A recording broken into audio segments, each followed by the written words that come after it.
خلاص ما بقى شيء، تسرب كل حاجة عن جوال سامسونج الجديد. وأيضا شخصيا انصدمت من ردة فعلكم على الجوالات اللي تنطوي.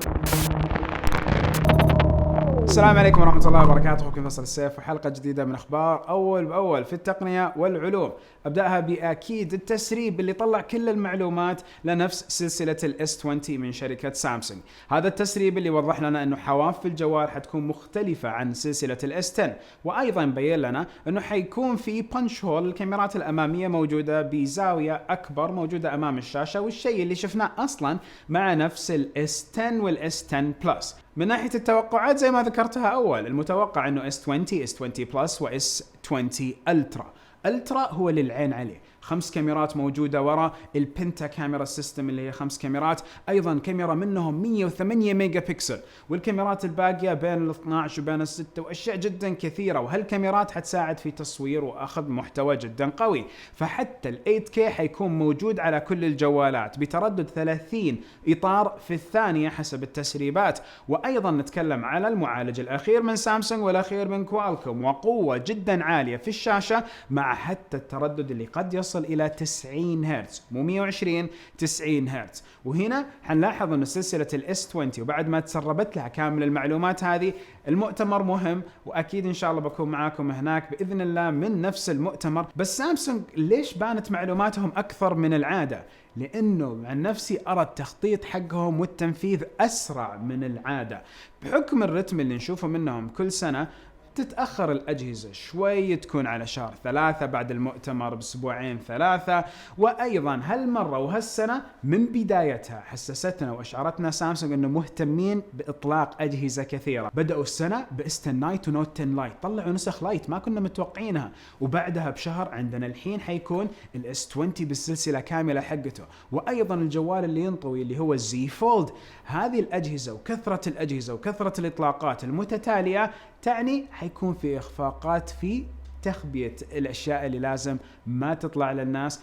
فهنا شفنا هالفيديوهات الكثيرة، وحنستمر في رؤية الاكسسوارات والكيابل والخصائص، والناس تبدأ تشغل الأجهزة ونشوف الخصائص الداخلية. هذا كله حيبان معنا في الأيام القادمة، ويظل للمؤتمر متعة جدا كبيرة، وبإذن الله بنغطي لكم إياها أول بأول. ولازم اذكر الزي فولد، الجوال اللي ينطوي اللي بطاريته اكثر من 3000 ملي امبير، على عكس التوقعات القديمه اللي كانت تقول ان البطاريه تكون مره سيئه. ولكن ما في شاشه خارجيه كبيره من نفس فئه الاولد ولا كيولد ولا كل الاشياء اللي موجوده حقتهم، الناس بتستانس على هذا.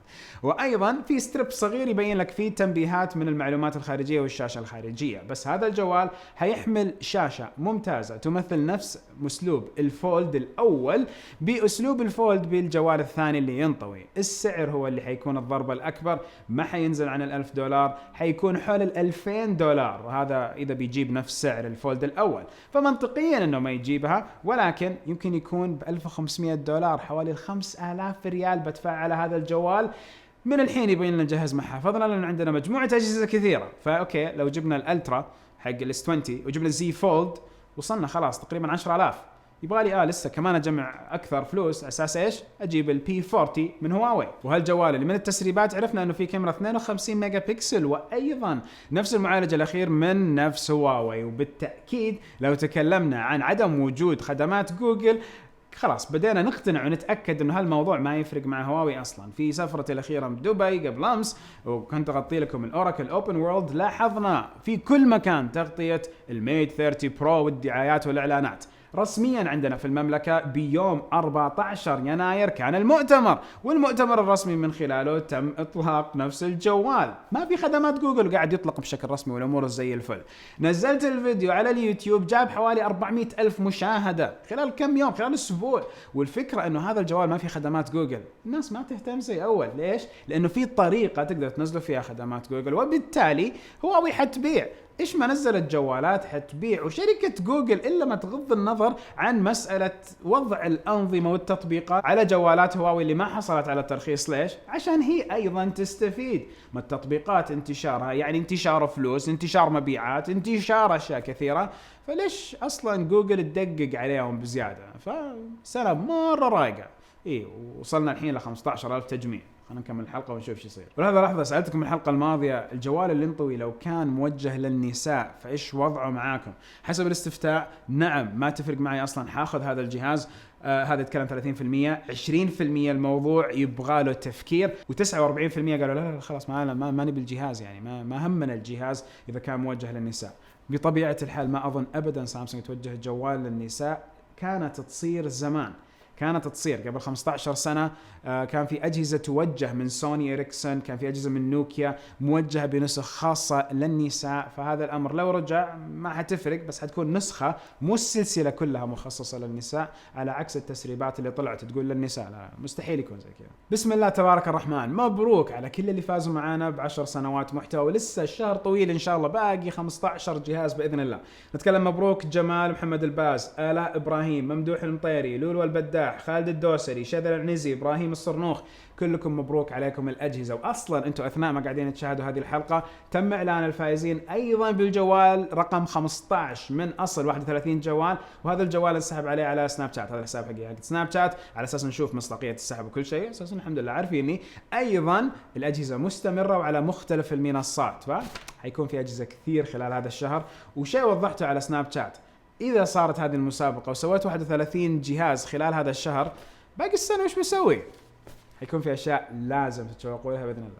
براءتين اختراع تسجلها شاومي مع المنظمة الدولية لبراءات الاختراع، واحدة منهم لشاشة توجد على جهتين الجوال مع الطرف الجانبي جزء من الشاشة، وأيضا شاشة ثانية بأسلوب نفسه ولكن موجودة الكاميرا داخل نفس هذه الشاشة على أساس أنها تمثل الكاميرا الخلفية للجوال. هذا المنظور الجديد من شركة شاومي واضح أنهم قاعدين يفكروا فيه بشكل جدي، ولكن هنا لو سألتكم هل بالفعل إحنا نحتاج شاشتين على الجوال بعيدة عن بعض؟ لأنه لما نتكلم على الجوال اللي فيه شاشتين من جهتين، هذه الشاشة بعيدة عن هذه، فأنت ما تقدر تقعد تستخدمها وتستخدم الجهاز وبعدين تقول لحظة خلنا أسحب هذا وأحطه هنا وبعدين وش في هنا لحظة. ما أدري، أحس أن الموضوع مو عملي، يبغالي أجربه بالتأكيد على أساس أتأكد من وضعه، ولكن هل الفكرة بالنسبة لكم مقبولة أنه يكون الجوال له شاشتين؟ الحلقة الماضية قلت لكم عن الشارك 3 اللي يمكن يجي ب 16 جيجا بايت من الذاكرة، وسألتكم هل تهمكم السعات الكبيرة من الذاكرة؟ وبصراحة صدمة بنفس النتائج اللي أكثر الناس قالوا نعم تهمنا. 77% منكم قالوا تهمنا، 17% قالوا لا، والباقيين قالوا عادي، يعني ما أعرف الذاكرة العشوائية أصلا، نتكلم على 4% فقط. واضح الحمد لله التقنيين هم اللي غالبين على هذا المحتوى، وشيء جدا كويس. وما ننكر الذاكرة جزء أساسي من الجوال، ومع وجودها واستغلالها بشكل صحيح بالنظام التشغيلي والواجهة التشغيلية حتكون النتائج مرة سلسة ومرضية أثناء تجربة الجهاز. بس يبغى لهم المطورين ونفس صانعين الجوال يعتمدوا هالأشياء بشكل جدا كويس بينهم، بس احنا اللي ننبسط على النتائج. مشاركة القريبة البديل الأمثل حق الإير دروب، وهذه المشاركة القريبة بتيجي من أندرويد بشكل رسمي.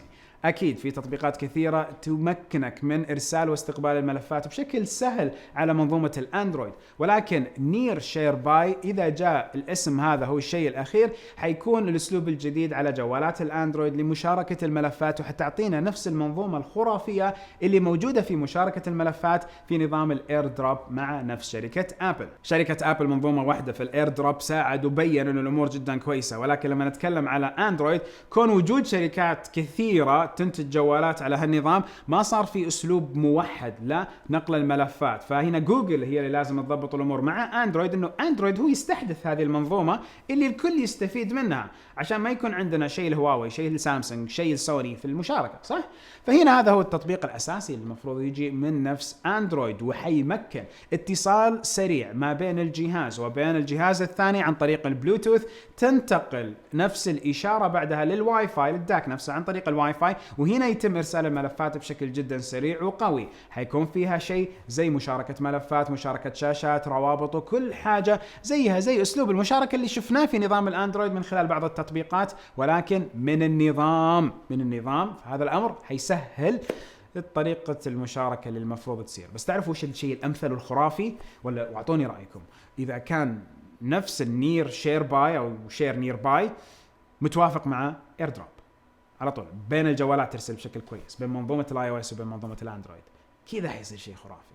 الايفون الجديد قادم ويمكن يحصل على الفيس اي دي كوسيله التعرف الاساسيه عشان تصير تحمي الجوال نفسه. فما حيكون في بصمه. الايفون 9 اللي هو النسخه الجديده من الاس اي 2 او الجيل الثاني او الخليفه حق نفس الجهاز حيحصل على الفيس اي دي، وايضا بيحصل على شاشه اكبر من شاشه الاس اي الاول. نتكلم على شاشه تصل الى 5.4 انش. هذه الشاشه تمكنك من الاستمتاع اكثر في هذا المحتوى، وان شاء الله انه هم حيمكنونا اكثر من امتلاك هذا الجوال لما يعطونا سعر كويس فيه. اعطونا سعر كويس، عرفنا ان سعره حوالي يعني 500-600 دولار. هنا حنلاقي الكثافه العليا في الشراء والانتشار لهذا الجوال بين الناس، وانتشار اكبر للاي او اس بين العالم كله. كون انه اكيد يعني لو تفكر فيها، بدل ما اشتري ايفون بقيمه 1200 دولار، ليش ما اشتري ايفون 9 اذا كان هذا الاسم، ايفون 9 وساعه كذا تصير صح. لما اشتري ايفون 9 وساعه من الجيل الثالث وايباد كذا تصير صح نفس المبلغ. هنا هذا الشيء اللي اتمناه مع نفس ابل ومنتجاتهم لكل عام 2020 والاس اي بالتحديد اللي بصراحه متشوق له. جاك زعلان على الكل، واضح انه ما حيحط زر التحرير، وهي المنصه الوحيده حاليا نوعا ما اللي ما فيها زر تحرير، لانه جاك مؤسس تويتر اكد في اللقاء حق الاسئله والاجوبه انه ما حتجي خاصيه التحرير، خاصيه الاديت للتغريدات اللي طلعت. كثير مننا اقترح انه الاديت يكون لكم ثانيه لكم دقيقه، كثير من الناس طلبوا هذا الامر. ليش لازم أشيل التغريدة وأرجع أنشرها مرة ثانية وهي تحتاج فقط تعديل الحرف؟ هو بالنسبة له تويتر فيها من الأدوات الشيء الكافي أنك تضبط أمور التغريدة قبل ما تطلع. تويتر منصة حساسة لأنه هي بالفعل المنصة الأساسية اللي تم تبنيها من الرؤساء والقادة وصانعين القرار حول العالم. فليش يخربوا على هذا الأمر؟ ليش ننتظر بعد ما التغريدة تطلع بدقيقة على أساس نتأكد أنه ما تم تحريرها أمورها تمام؟ ولو كان فيها إعلان ولا خبر وصفر مثلا برقم، يعني أوكي طلعت أنه في 10,000 كذا، بعدين زاد صفر ولا نقص صفر بعد الإديت، هنا يعني معليش المعلومة حتكون غريبة لو تداولتها في أول دقيقة. فهذا الأمر اللي هو جاء قاعد يحرص عليه ويضبطه. شيء ذكرته أيضا على سناب شات وحلقات أول بأول، إنه حساب بين لي في سناب شات فضل رب العالمين، حسابي اللي هو تك بيلز فيصل تك بيلز، وفي قناة أول بأول. زي هنا أنتم بتشوفوني على مكان واحد، لكن هناك ناس يشوفوني مكانين، يعني ما شاء الله أحس إنه الوضع سبام، ولكن يظل. لو تكلمنا على شيء ذكرته هناك، عندكم الشبكات الاجتماعية هي مجلات وكتب وجرائد هذا العصر، فتويتر هو الجرائد الرسمية اللي نحصل منها على نفس الأخبار أول بأول. لو تكلمنا عن المجلات بكل أنواعها بالترفيهية والرياضية وكل شيء، احنا نتكلم على 3 منصات: فيسبوك، سناب شات، وإنستغرام. هالثلاث منصات كأنهم المجلات، بين اللي يجتهد ويطلع لك فضايح، وبين اللي يجتهد ويطلع لك حقائق، وبين اللي يجتهد ويطلع ترفيه بس كذا عشان يجذب الأنظار. فهذه هي الشبكات الثلاثة الثانية زي ما ذكرت: فيسبوك، انستغرام، وأيضا سناب شات. بس لو نبغى الكتب والكتب الرسمية اللي تبقى وتنحط وتعرف أنه فيها أشياء، هي المعلومات والمحتوى النوعي اللي يطلع على يوتيوب.